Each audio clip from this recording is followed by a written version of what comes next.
Cynthia Erivo is living proof that it takes 10 years to be an overnight success, and that sometimes the universe is preparing you for your moment, even when you don't realize what that moment actually is yet. Because this girl has been a performer for over 20 years, but her career did not start out this glamorous. Her parents immigrated to England before she was born, seeking refuge and fleeing from the Nigerian Civil War. However, at the age of 16, her father abandoned their family completely, leaving her and her sister to be raised by their single mother. However, Cynthia has always had this undying passion for music. In fact, she actually drew her first inspiration from gospel because she was enrolled at an all-Catholic girls' school. So after high school, she went to college to study music. She was actually a music psychology major her first year at the University of East London. However, she transferred to the Royal Academy of Dramatic Arts to study acting. And for 3 years, she was only getting these tiny acting roles, getting cast in random one-off episodes of TV shows until 2013 when she gets cast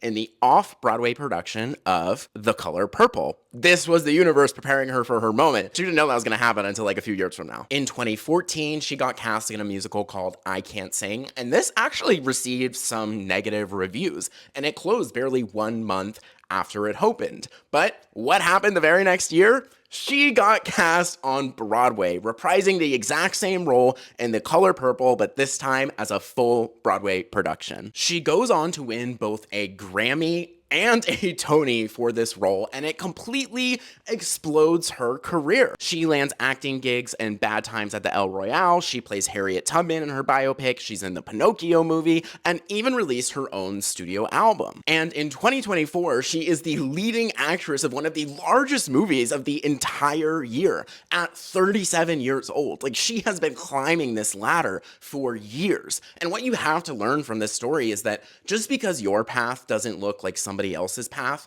does not mean the path you're walking is incorrect. I think it's so interesting to see her next to someone like an Ariana Grande, who, got discovered very young and was this child actor, and they have both, reached this pinnacle of being the leads of one of the biggest movies of the year, but very different paths to get there, and there is no right or wrong answer. Cynthia just kept moving forward, and this is why I always say this concept of overnight success in any way is a myth. Nobody actually gets anything overnight. We are working for a long, long time, honing our craft, being prepared for that moment. And just because your moment hasn't come doesn't mean you're not being prepared for something.